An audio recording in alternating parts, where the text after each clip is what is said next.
Halo pemirsa, apa kabar Anda hari ini? Senang sekali Sarah dan Matias dapat kembali menemani Anda dalam sebuah program talkshow yang syarat informasi inspiratif untuk Anda dan juga keluarga. Inilah Bincang Sehati.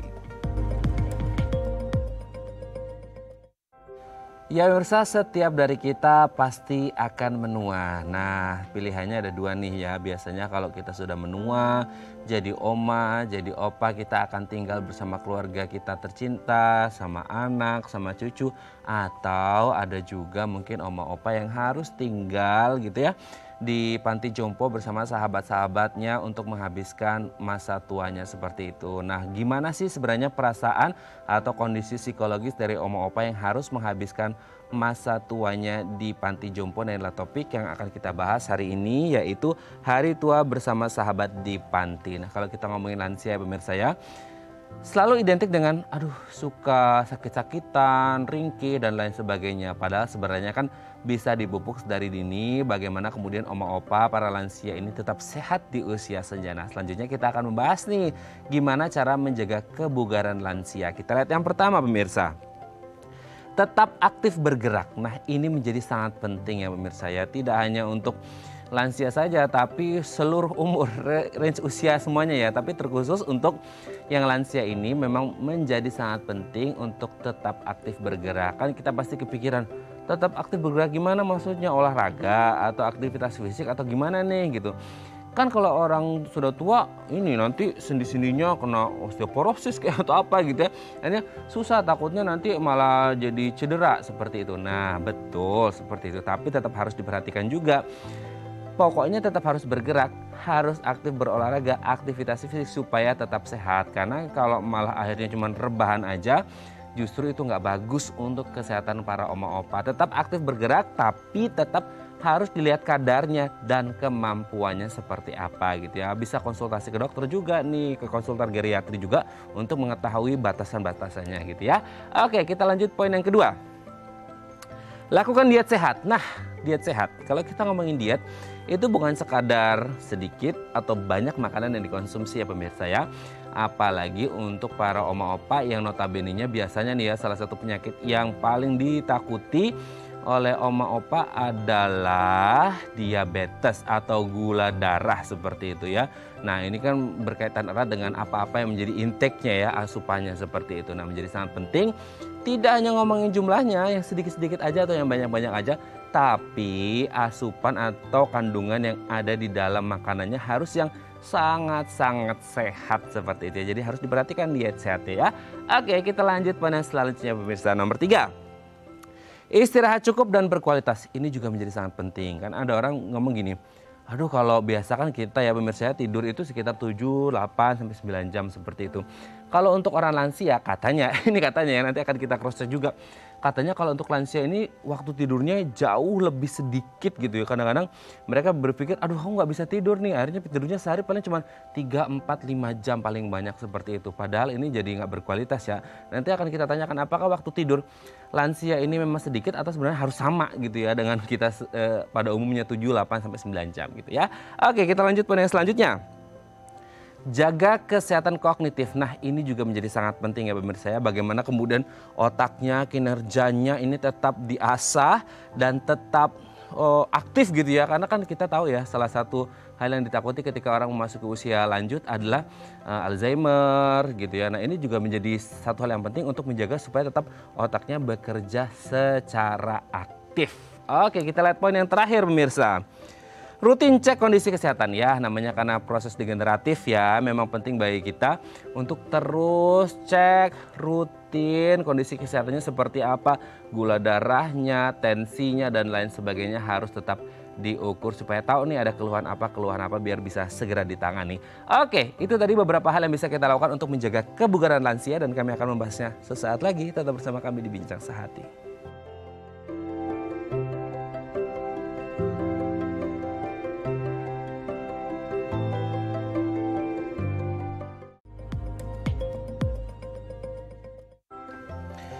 Baik, Anda masih bersama kami di Bincang Sehati. Tadi di segmen sebelumnya kita sudah membahas ya, gimana sih cara membuat agar para oma opa, para lansia ini tetap bugar di usia senja. Nah, untuk membahasnya telah tersambung bersama kami di sambungan Zoom dengan Dr. Rensa SPPD Kager, spesialis penyakit dalam konsultan geriatri dari Rumah Sakit Pantai Indah Kapuk. Selamat pagi Dr. Rensa, apa kabar?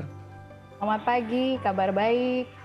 Kabar baik ya dok ya, semoga sehat-sehat terus, kita semoga sehat dan thanks God-nya adalah pandemi sudah mulai melandai gitu ya dok ya, itu kabar bahagia sekali gitu ya dok ya. Oke, nah memang salah satu hal kalau kita ngomongin pandemi, satu golongan atau kategori yang rentan kan lansia gitu ya dok ya. Nah penting bagi kita untuk menjaga kesehatan lansia kan. Nah kita akan membahas dok beberapa hal yang bisa kita lakukan untuk menjaga kebugaran lansia. Yang pertama adalah tetap aktif bergerak. Nah olahraga kan penting dok, tapi kan kalau kita ngomongin orang-orang lansia kan oma opa ini biasanya udah entah mungkin karena penyakit degeneratif seperti osteoporosis gitu ya dok ya, yang akhirnya sendinya agak kurang kuat, akhirnya berpikirnya nggak mau olahraga nanti malah kecengklak gitu, cedera atau gimana nih dok? Ya, jadi kalau pada lansia bedanya adalah aktivitas fisik itu tetap dilakukan sesuai dengan kemampuan. Ya, jadi tentu kapasitas fisik lansia satu dengan yang lainnya kan berbeda ya. Jadi kita tetap upayakan walaupun misalnya lansia tersebut ada keterbatasan berjalan misalnya ya, tapi kan dia tetap bisa melakukan beberapa aktivitas menggunakan anggota gerak atas misalnya kayak gitu. Jadi tetap ada upaya ya supaya tidak yang paling dikhawatirkan untuk lansia itu tirah baring lama. Jadi kita cegah supaya lansia itu tirah baring lama atau kita sebutnya imobilisasi ya. Yang lain adalah aktivitas fisik itu kan juga bisa meningkatkan mood ya. Jadi pada lansia di situasi sekarang ini kan kalau hanya duduk atau hanya posisi diam saja tentu cepat bosan ya. Kemudian jadinya malah metabolisme di tubuhnya tidak aktif ya. Kalau dengan gerak apapun itu ya semakin sering dilakukan tentu efeknya semakin baik bagi tubuh lansia. Oke, Dokter Rensa ini kan kalau biasanya nih, koreksi saya kalau salah ya dok ya, kalau tidak salah ini kan waktu standar orang berolahraga itu kan 30 menit kali 5 kali dalam seminggu atau kurang lebih 150 menit kalau tidak salah ya umumnya gitu. Kalau lansia tidak harus berpatokan pada ini ya dok ya, maksudnya sesuai dengan kemampuannya atau gimana nih dok? Iya, jadi kalau pada lansia yang sehat itu tetap dianjurkan sama 150 menit per minggu ya. Jadi tentu jenis latihan fisiknya yang disesuaikan. Dianjurkan ada kombinasi antara aerobik dengan penguatan otot kita sebutnya ya. Jadi kalau aerobik tuh contohnya hanya ya jogging atau jalan ya, jalan pagi gitu ya, bukan aerobik yang senam aerobik ya, beda ya. Jadi latihan yang bisa meningkatkan kapasitas dari jantung paru gitu, itu maksudnya. Dan penguatan otot di beberapa kepustakaan sih ya, literatur bilang bahwa jangan lupa olahraga untuk lansia yang sehat itu harus dikombinasikan dengan resistance training atau penguatan otot untuk mencegah kejadian jatuh pada lansia. Oke ya. Oke, ini penjelasannya detail sekali ya. Jadi tetap harus berolahraga ya, tapi sesuaikan kemampuan. Kecuali yang memang tidak ada komorbid atau yang tetap sehat gitu ya. Oke, kita lanjut dok. Yang kedua adalah lakukan diet sehat. Kalau kita kan pikirannya diet itu mengurangi jumlah makan dok. Ini sebenarnya diet sehat itu mengurangi jumlah makannya aja, porsinya atau kandungannya gitu. Apa yang menjadi mungkin angka kecukupan gizinya juga, nutrisi dan segala macamnya ini dok. Ya, kalau pada lansia itu kita harus menghitung ada namanya kebutuhan kalori yang sesuai ya, sesuai dengan hitungan dari berat badan, tinggi badannya gitu ya. Jadi ada spesifik perhitungan, kemudian memang ada beberapa anjuran seperti misalnya proteinnya, asupan protein itu kalau lansia tersebut tidak ada gangguan ginjal, diharapkan setidaknya 1 gram per kilogram berat badan per hari. Jadi yang sering terlupakan adalah mungkin karena lansia itu ada banyak penyakit penyerta ya, jadi ada diabetes, kolesterol tinggi dan sebagainya, semua serba dikurangi gitu ya. Jadi semua serba ditahan, direstriksi. Sedangkan kalau kita perhatikan, jangan-jangan lansia tersebut jatuh dalam kondisi atau beresiko untuk malnutrisi jadinya, karena terlalu dikurang-kurangi. Betul. Jadi ada baiknya untuk konsultasi ya ke bagian gizi ya, ke dokter spesialis gizi klinik atau mungkin dietitian yang terlisensi supaya jelas gitu ya, ini kebutuhannya berapa, kemudian asupan harian yang seperti apa yang baik gitu untuk lansia, karena pasti berbeda-beda. Gitu. Jadi jangan sampai hanya membatasi segalanya tapi nggak dihitung pasti bahwa ini memang sesuai atau cukup gitu untuk lansia tersebut. Oke, tidak boleh ilmu kira-kira ya dok ya. Harus semuanya dikonsultasikan ke dokter.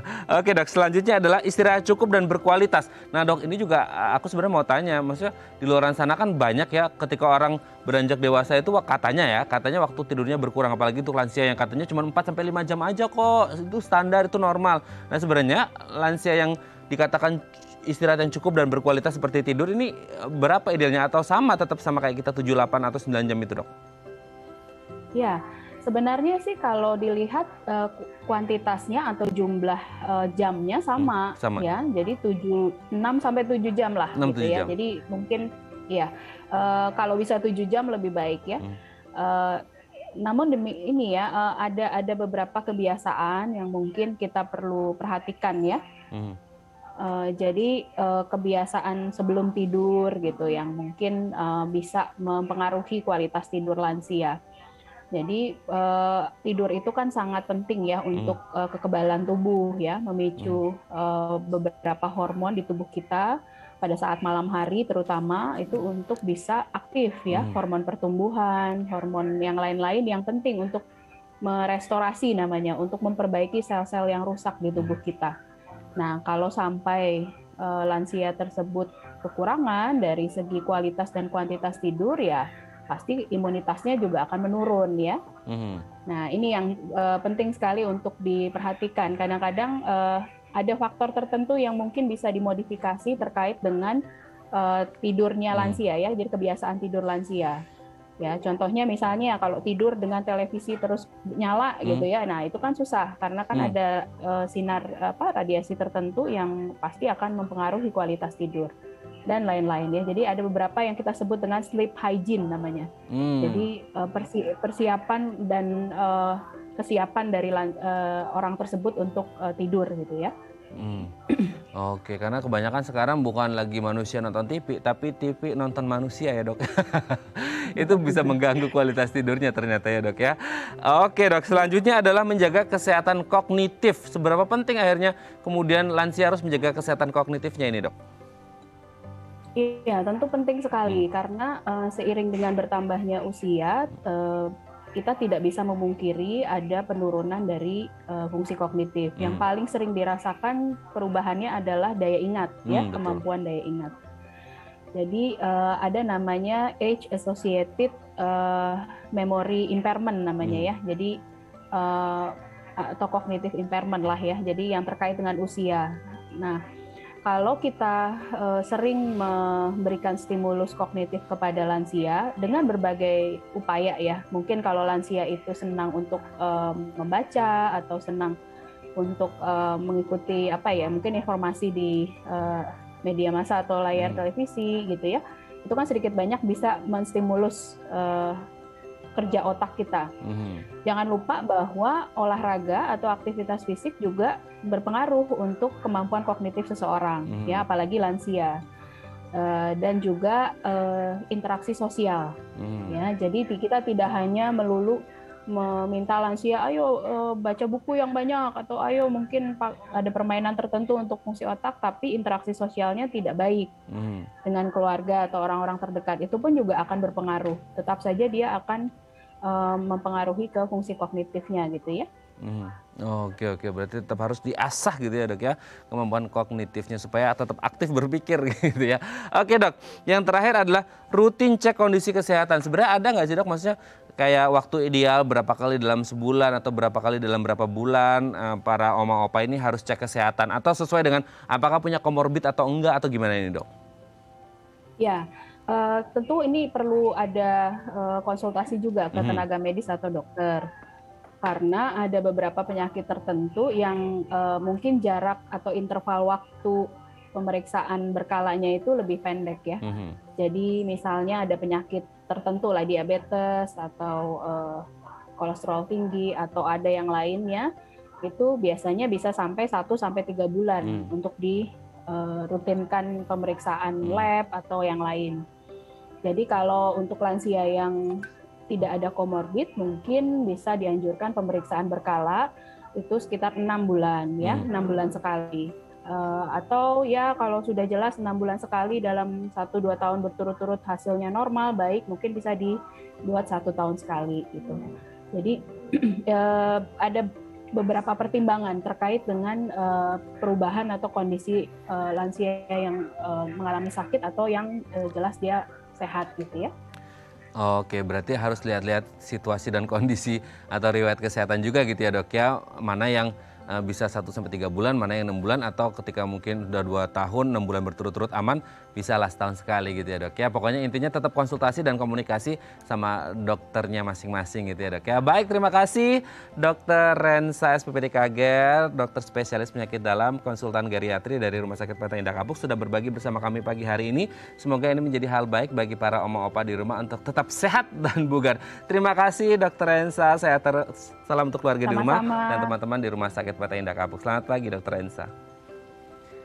Baik pemirsa, selanjutnya kita akan membahas tema kita hari ini. Bagi Anda yang memiliki pertanyaan seputar tema kita hari ini, Anda bisa menghubungi kami di nomor 021 290 3244 atau DM Instagram kami di @bincang-tv. Kami akan segera kembali.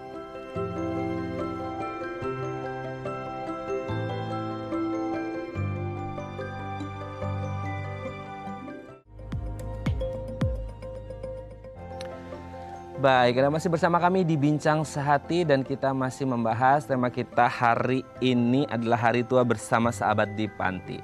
Nah, bagi Anda yang memiliki pertanyaan seputar tema kita hari ini, Anda bisa menghubungi kami di nomor 021 290 3244 atau DM Instagram kami di @bincang-sehati.tv. Nah, untuk membahas gimana sih sebenarnya kondisi psikologis oma opa yang ada di panti, apa yang harus kita lakukan. Nah, telah tersambung nih bersama kami di sambungan Zoom dengan Mbak Latifah Hanum, MPSI Psikolog, dosen dan psikolog klinis Fakultas Psikologi Universitas Indonesia. Assalamualaikum, selamat pagi Mbak Hanum, apa kabar? Baik, alhamdulillah. Alhamdulillah, baik ya Mbak Hanum ya. Oke Mbak Hanum, hari ini kita akan membahas seputar lansia gitu ya. Kalau kita ngomongin lansia kan pasti identiknya orang yang suka sakit-sakitan gitu ya, yang ringkih dan lain sebagainya. Tapi sebelum kita membahas bagaimana kondisi kesehatan, terutama kesehatan mental atau psikologisnya, sebenarnya yang masuk usia range lansia ini di kisaran usia berapa sih Mbak Hanum? Kalau kita ikuti psikologi perkembangan ya, mereka menggunakan usia 65 tahun. Tetapi negara kita sendiri mengatur di undang-undang itu 60 tahun. Jadi biasanya kalau di Indonesia mulainya di usia 60 tahun. Tapi fenomenanya juga berkembang. Asal punya cucu sudah menganggap dirinya lansia, itu juga ada. Jadi beragam sekali kalau ditanya kategori lansia. Tetapi kalau menurut undang-undang 60 tahun 60 batasannya tahun. Mas. Oh 60 tahun ya dok ya. Mbak Hanum, ini kalau kita ngomongin tentang kondisi kesehatan ya secara umum nih, kesehatan mental terutama atau psikologisnya sebenarnya. Kalau kita ngomongin secara umumnya kesehatan mental dari lansia ini seperti apa? Kan kita seringnya ya kalau kita punya oma opa di rumah, mungkin punya kakek nenek ya, kita sering melihat gimana mereka ini sering marah-marah, sering ngomel-ngomel sendiri, kadang-kadang ya melakukan hal-hal yang mungkin dalam pikiran kita kok kayak anak kecil lagi ya, kita pasti pikirannya seperti itu. Nah sebenarnya kondisi kesehatan mental lansia secara umum ini seperti apa sih Mbak Hanum? Lansia ini punya bekal pengalaman yang sebetulnya mendorong mereka untuk menjadi individu yang lebih bijaksana dibanding kelompok usia yang lain. Tapi kalau misalnya di rumah mereka sering marah-marah atau ada sesuatu yang mungkin mereka komentari gitu ya, itu mungkin lebih karena situasi. Jadi bukan karena pertambahan usia atau ada sesuatu yang salah dengan perkembangan psikologisnya, tetapi lebih ke mungkin ada ketidaknyamanan yang dialami, ada sesuatu yang tidak pas, karena dengan pengalaman-pengalamannya juga yang sangat kaya, lansia itu cenderung punya kekhawatiran tertentu yang mungkin ditampilkan dengan bentuk emosi negatif tadi. Maksud marahnya tuh sebetulnya baik, tapi ditangkap oleh kita, kok dimarahin terus gitu. Karena kita belum pernah di usia itu ya, di periode lansianya, jadi kita nggak paham ya Mbak ya. Oke, nah kalau ngomongin tentang gangguan kesehatan mental, sebenarnya penyakit kesehatan mental atau gangguan kesehatan mental apa sih yang biasanya dialami oleh para lansia yang sudah kenyang dengan pengalaman tadi yang disebut sama Mbak Hanum ini? Gimana ini Mbak? Biasanya sih yang paling sering dilaporkan itu adalah cemas dan stres. Karena juga stresornya mereka, sumber-sumber stresnya itu sangat sehari-hari. Jadi tidak melulu kayak kalau kita mungkin soal pekerjaan kali ya di usia produktif. Kalau lansia misalnya melihat cucunya sekolah kok kayaknya susah, itu bisa membangkitkan kecemasan tersendiri. Misalnya dia lihat kok anaknya terlambat terus makan tiap hari. Ini kan kalau satu keluarga di rumah semua kelihatan ya aktivitas hariannya seperti apa. Itu juga bisa memicu kecemasan pada beliau. Gitu. Oke. Nah berarti kan kalau paling umumnya adalah kecemasan ya. Sebenarnya apakah ini normal terjadi Mbak Hanum pada lansia kita gitu ya, dengan ya kenyang pengalaman tadi dan kekhawatiran pada mungkin anak cucunya seperti itu ya Mbak ya, yang akhirnya membuat mereka ya mostly ya secara banyak gitu ya, mereka mengalami rasa cemas itu. Maaf, mereka memang menjadi lebih rentan sebetulnya. Maaf, suara saya. Boleh mereka minum dulu Mbak Hanum, mungkin kalau ada minum. Iya, boleh silahkan Mbak Hanum.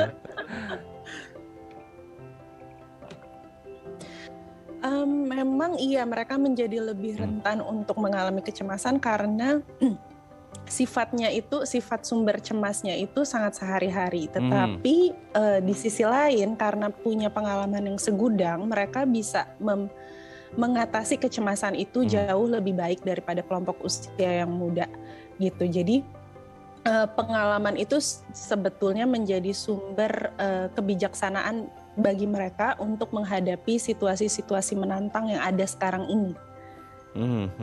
Oke. Berarti kalau dengan konteksnya kesehatan lansia yang kesehatan mentalnya mungkin karena salah satunya adalah rasa cemas, sebenarnya tingkat prevalensi lansia-lansia di Indonesia ini seperti apa sih Mbak Hanum? Maksudnya apakah beda, kan kita orang ketimuran ya, mungkin apakah beda dengan lansia-lansia oma-opa yang ada di negara-negara barat gitu kan? Ini ada beda nggak kalau kita ngomongin tentang kesehatan mental lansia di Indonesia ini Mbak Hanum? Perbedaan pasti ada karena kulturnya kan berbeda. Kita negara timur menjunjung budaya di mana lansia itu adalah sumber ilmu, sumber pengetahuan. Bayangin kalau kita ada arisan keluarga, pasti yang tua-tua, yang senior-senior banyak dimintai pandangan gitu kan ya. Betul. Sementara itu mungkin tidak terjadi di negara-negara barat. Gitu, itu tidak terjadi sehingga kalau kita bandingkan di negara barat, lansia lebih cenderung merasa dilupakan ketika usianya sudah bertambah. Tetapi di Indonesia ataupun negara-negara timur lainnya mungkin lebih melihat lansia sebagai sumber ilmu, sumber pengetahuan yang bisa dimanfaatkan untuk generasi muda belajar lebih banyak. Tetapi memang dengan adanya stigma negatif juga tidak bisa dipungkiri bahwa ada generasi-generasi muda yang memiliki stigma bahwa aduh udah lansia, udah deh kalau ngobrol nanti lama, panjang lebar, kesana kemari dan lain sebagainya. Nah itu juga akhirnya mempengaruhi bagaimana kualitas interaksi kita dengan para lansia. Padahal sih kalau dilihat baik dari pengalaman maupun secara keilmuan, sebetulnya lansia ini sama saja seperti kelompok usia yang lain gitu. Kita yang muda juga sering lupa, lansia juga sama gitu ya. Jadi sebetulnya tidak, kalau dibilang stigma itu ada, sebetulnya juga tidak perlu stigma itu bisa dipatahkan dengan keseharian, bukti keseharian kita bahwa sebetulnya lansia bisa berfungsi sama seperti kelompok usia yang lain. Oke. Berarti dari sini kita memahami ya bagaimana kemudian kondisi kesehatan lansia ini seperti apa. Nanti Mbak Hanum di segmen selanjutnya kita akan membahas bagaimana kemudian ketika mereka tidak harus tinggal sama keluarganya dan mereka harus tinggal di panti seperti itu. Kondisi psikologisnya apakah sama dengan mereka yang tinggal di rumah atau berbeda dan bagaimana cara mengatasinya. Nanti akan kita bahas di segmen selanjutnya ya Mbak Hanum ya. Baik pemirsa, bagi Anda yang memiliki pertanyaan seputar tema kita hari ini, Anda bisa menghubungi kami di nomor 021 290 32644 atau DM Instagram kami di @bincangsaatidai.tv. Kami akan segera kembali.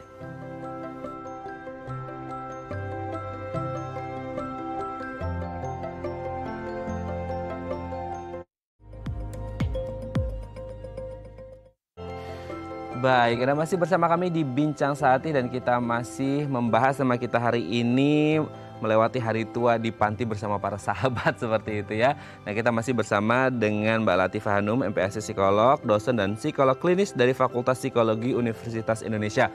Mbak Hanum, sebelum kita lanjut, ini ada penelpon, kita sapa terlebih dahulu ya Mbak Hanum ya. Oke, halo, selamat pagi. Dengan siapa di mana? Kim Sang, Pak. Dengan Bapak Kim Sang di mana, Pak? Pademangan. Di Pademangan, Jakarta ya. Oke, silakan Pak Kim Sang. Iya. Ini saya mau nanya nih Mbak Hanum. Coba. Mbak Hanum. Halo? Iya, halo. Iya, dengan Mbak Hanum. Iya. Mbak Hanum ya.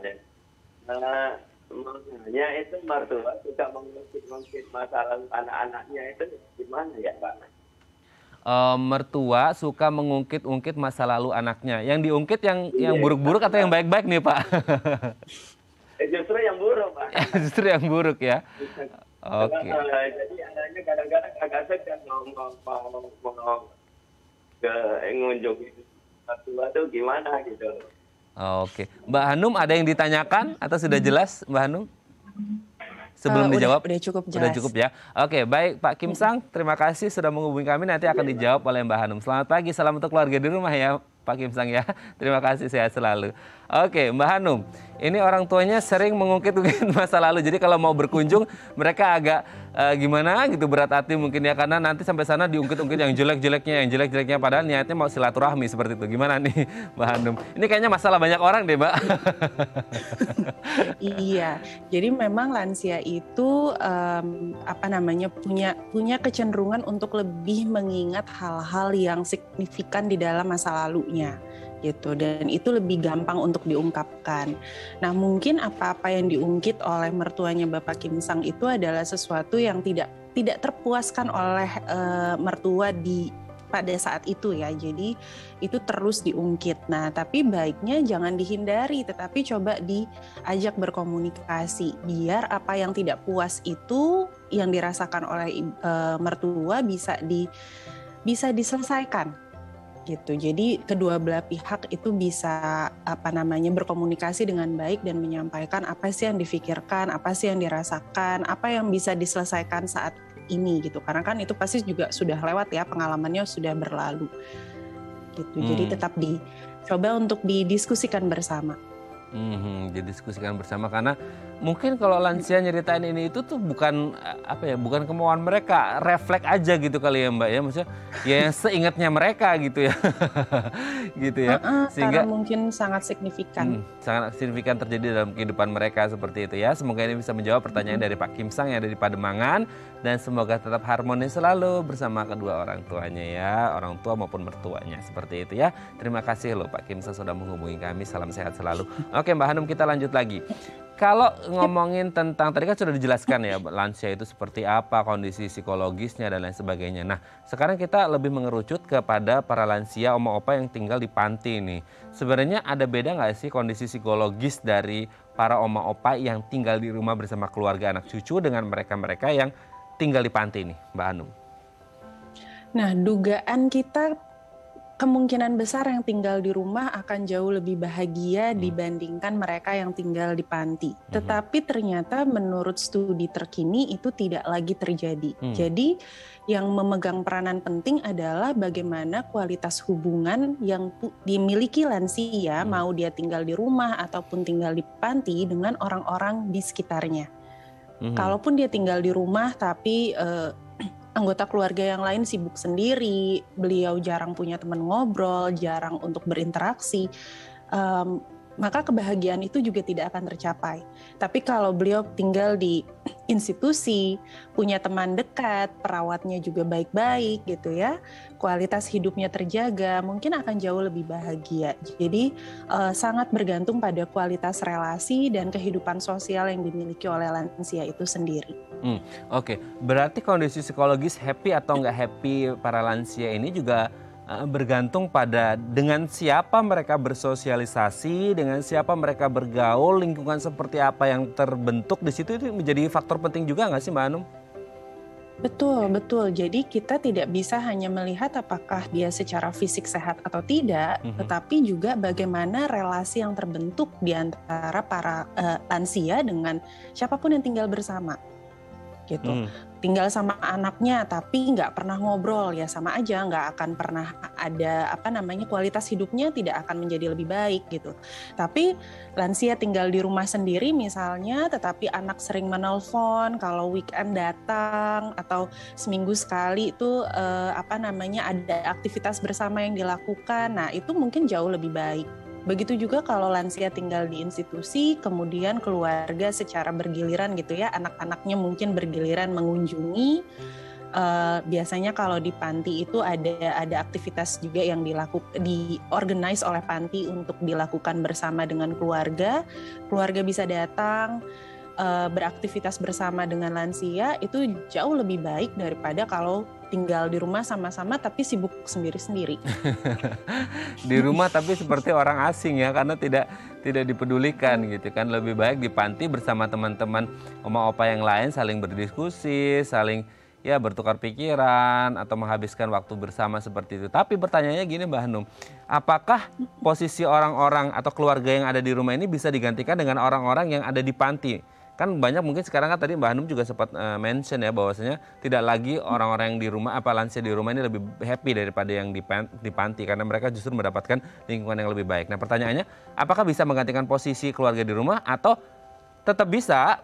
Karena tadi Mbak Hanum juga sering menyebut bisalah weekend atau ke sana atau video callan gitu. Gimana nih Mbak Hanum? Tentu tidak bisa ya, karena kalau keluarga itu kan ada ikatan batinnya gitu ya. Tapi kalau caregiver di panti itu kan tetap saja orang lain walaupun sudah akrab gitu. Tentu akan lebih baik, lansia akan merasa lebih disayang, lebih diperhatikan kalau keluarganya sendiri yang memberikan perawatan itu. Nah, tetapi yang perlu diingat adalah panti kan sebetulnya memberikan bantuan kepada para keluarga yang mungkin kesulitan untuk memberikan perawatan optimal kepada lansia di rumahnya, sehingga akhirnya nggak apa-apa di panti dibantu dirawat, tetapi bukan kemudian meluruhkan tanggung jawab keluarga untuk memberikan perawatan tersebut. Jadi caregiver utama sebetulnya tetap keluarganya.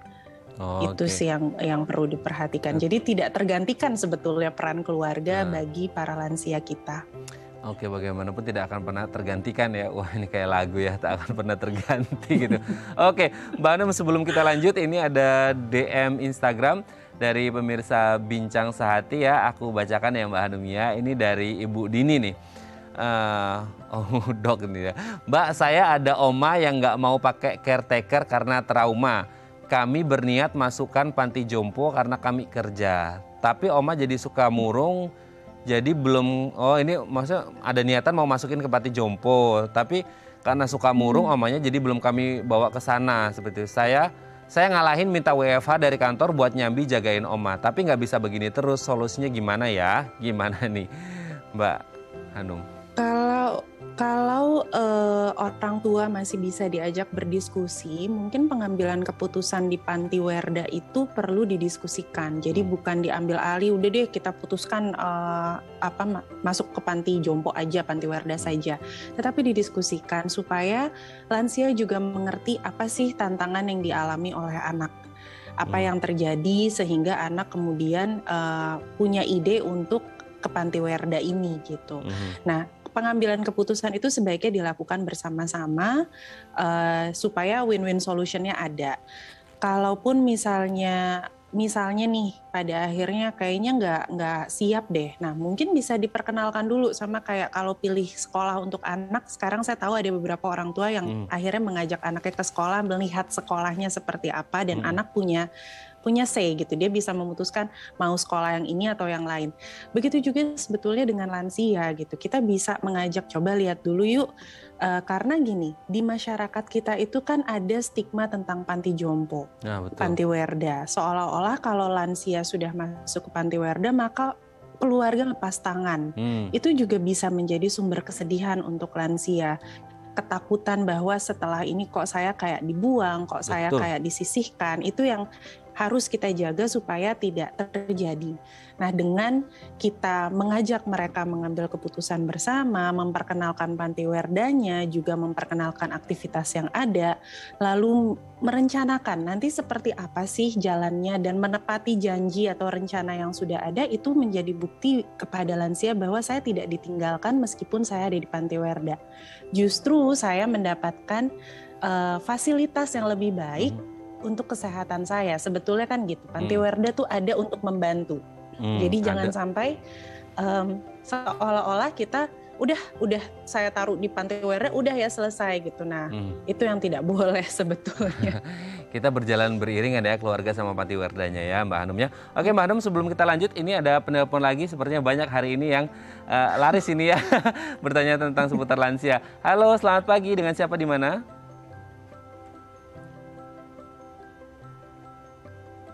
Halo, selamat pagi. Oh, sepertinya terputus. Nanti kita akan coba hubungi lagi. Mungkin nanti bapaknya atau ibunya mau nelpon lagi gitu ya, Mbak ya. Tapi kalau semisal nih harus ada keputusan bahwasanya seperti tadi pertanyaan Bu Dini, melanjutkan pertanyaan Bu Dini. Ini kalau semisal pun harus masuk ke panti werda, apa aja sih Mbak Hanum yang harus diperhatikan atau dipersiapkan gitu? Oke, pertama adalah kesediaan dari lansia itu sendiri. Bapak atau ibu yang hendak masuk panti werda ini sedia nggak, siap nggak untuk masuk. Nah, untuk siap berarti mereka harus diperkenalkan dengan panti werdanya, orang-orang yang ada di panti werda tersebut, aktivitas yang akan dijalani, juga mungkin penghuni-penghuni lain, lansia-lansia lain yang ada di situ.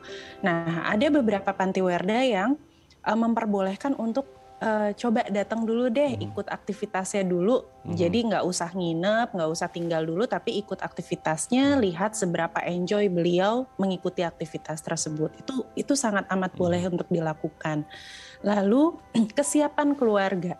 Dalam hal ini, seberapa siap keluarga untuk memberikan waktu khusus, karena kan kalau di rumah kita mungkin tidak perlu ada waktu khusus karena ketemu terus. Tapi kalau ke panti werda kan kita perlu menyediakan waktu. Nah, seberapa siap kita menyediakan waktu di tengah kesibukan kita untuk tetap berkunjung, melakukan aktivitas bersama. Walaupun misalnya di weekend biasanya aktivitas di panti werda itu lebih ke kunjungan keluarga. Nah, apa yang mau dilakukan itu yang harus juga diperhatikan oleh keluarga gitu. Dan biasanya keluarga juga jangan sampai hanya satu anak. Ini ada misalnya ada 3 anak gitu, hanya 1 anak aja, 2 anak yang lain enggak. Jadi harus juga saling bergantian dalam merawat lansia ini. Oke, Mbak Hanum, ini sepertinya sudah tersambung lagi setelah tadi Bu Dini ya. Semoga bisa menjawab pertanyaan Bu Dini. Kita lanjut ke penelpon. Halo, selamat pagi. Dengan siapa di mana? Subhanallah, ini mati lagi nih teleponnya Mbak Hanum ya. Nanti mungkin akan telepon lagi nih Bapak atau Ibunya ya. Oke, kita lanjut lagi Mbak Hanum. Sebenarnya kalau kita ngomongin tentang persiapan tadi sudah gitu ya. Dukungannya seperti apa sih Mbak yang harus diberikan sama pihak keluarga ketika harus memutuskan oke, akhirnya Oma Opa harus pindah tinggal sementara di panti werda gitu. Dukungan seperti apa? Dukungannya mulai dari finansial, psikologis, dukungan moral gitu ya. Pasti di awal akan ada rasa tadi, walaupun sudah diambil keputusannya bersama, akan ada rasa sepi karena biasanya interaksinya sama cucu, sama anak, sekarang sama orang-orang lain yang mungkin perlu kenalan lagi gitu. Sehingga di awal-awal mungkin sangat perlu ada dukungan psikologis dari keluarga. kepedulian dari keluarga juga sangat diperlukan oleh para lansia ini supaya lansia tidak merasa ditinggalkan tadi. Bagaimanapun kan kalau curhat sama teman sama curhat dengan anak sendiri pasti beda. Jadi walaupun ada di Panti Werda, bagaimana kemudian keluarga bisa memaintain kualitas hubungan yang baik dengan orang tuanya gitu. Dan yang perlu diperhatikan oleh para keluarga dengan lansia adalah kalau menurut studi terkini ya, lansia ini lebih fokus dengan kualitas hubungan yang negatif. Jadi kalau ada konflik, ada pengabaian dari keluarga itu sangat signifikan dampaknya terhadap lansia. Dibandingkan kalau misalnya kita nemenin beliau makan, itu mungkin sesuatu yang biasa aja dimaknainya. Nah, jadi hati-hati, bukan kita tidak boleh berkonflik, tetapi bagaimana kita melakukan resolusi konflik yang optimal supaya konflik itu membuahkan hasil yang positif, di mana kualitas hubungan kita menjadi lebih baik lagi gitu. Karena konflik kan kita jadi tahu, oh ibu saya tuh nggak suka ya kalau saya begini, oh bapak saya sukanya kalau saya begini. Nah itu menjadi sebuah pembelajaran. Nah yang sering terjadi adalah karena konflik terus udah deh kalau gitu menghindari topik-topik tertentu supaya tidak jadi konflik gitu.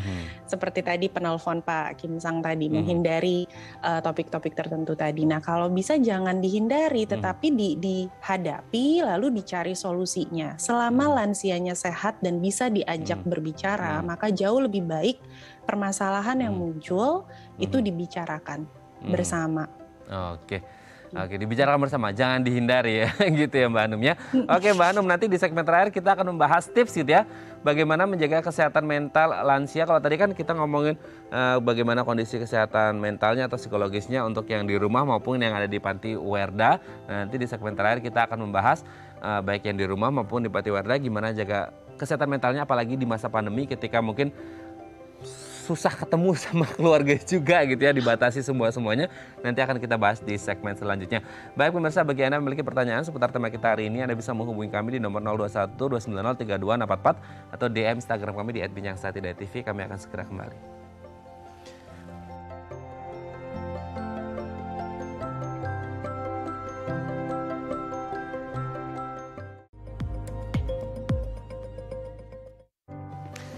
Baik, Anda masih bersama kami di Bincang Sehati dan kita masih bersama dengan Mbak Latifah Hanum, MPASI Psikolog, dosen dan psikolog klinis Fakultas Psikologi Universitas Indonesia. Mbak Hanum, di segmen terakhir ini kita akan membahas tips ya Mbak ya, bagaimana kemudian menjaga kesehatan mental lansia selama pandemi. Kalau tadi kan kita sudah berbicara tentang lansia secara umum, kondisi kesehatan mental lansia yang ada di Panti Werda seperti itu. Nanti kita akan membahas bagaimana menjaga kesehatan mental lansia selama pandemi. Yang pertama adalah tetap lakukan rutinitas. Rutinitas ini tetap harus dijaga sesuai dengan apa-apa yang sering dilakukan semasa sebelum pandemi. Ini menjadi sangat penting ya Mbak Hanum ya, atau gimana nih? Atau ada penyesuaian gitu? Penyesuaian perlu karena ada protokol kesehatan. Ini lansia dianggap sebagai populasi yang rentan sehingga perlu hati-hati juga. Kalau biasanya ada aktivitas pengajian mungkin sekarang diubah jadi online dulu. Tetapi rutinitas tetap perlu dipertahankan supaya aktivitas lansia ini tetap terjaga. Karena kalau enggak nanti fisiknya menurun, psikologisnya menurun gitu. Oke, tetap harus dijaga dengan batasan-batasan gitu ya. Oke, yang selanjutnya nomor 2 adalah cari hiburan yang menenangkan hati ya, entah itu musik, radio, TV, yang pasti bukan berita-berita yang negatif seputar COVID dan lain sebagainya. Itu berpengaruh ya Mbak Hanum atau gimana nih? Betul, karena hiburan-hiburan yang positif itu bisa menimbulkan emosi yang positif juga bagi lansia. Nah, emosi yang positif ini kan dipercaya bisa memperkuat imun, bisa membuat lansia merasa lebih happy, lebih tenang. Jadi regulasi emosinya juga lebih baik gitu. Jadi memang kita perlu membatasi diri juga. Bukan tidak boleh mengakses berita yang negatif, tetapi membatasi diri untuk melihat berita-berita yang negatif dan lebih condong ke berita-berita yang positif. Oke, jadi jangan sampai terpaku, malah akhirnya kan biasanya kita paralel gitu ya, ketika ada satu berita negatif klik bait lagi malah nambah worry ya. Kan tadi sudah disebutkan cemas, itu menjadi salah satu hal yang harus diwaspadai. Selanjutnya adalah berolahraga ringan untuk produksi hormon endorfin, hormon kebahagiaan juga. Gimana nih Mbak Hanum? Betul, kalau olahraga itu pasti. Jadi memang ada pendapat kalau lansia udahlah nggak usah olahraga yang berat-berat. Tapi ternyata olahraga itu harus disesuaikan dengan kebutuhan. Pada lansia mungkin memang tidak perlu maraton.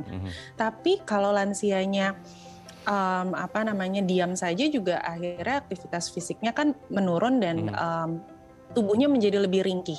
Jadi olahraga itu harus sebetulnya dilakukan secara rutin. Mungkin kalau ada lansia yang belum terbiasa olahraga, mungkin bisa dimulai dulu nih 1 atau 2 kali dalam seminggu. Nah, untuk lansia yang tinggal bersama di rumah dengan keluarga, bisa olahraga bersama juga. Itu juga bisa membuat ada aktivitas bersama, jadi kualitas hubungannya juga jadi lebih positif nanti.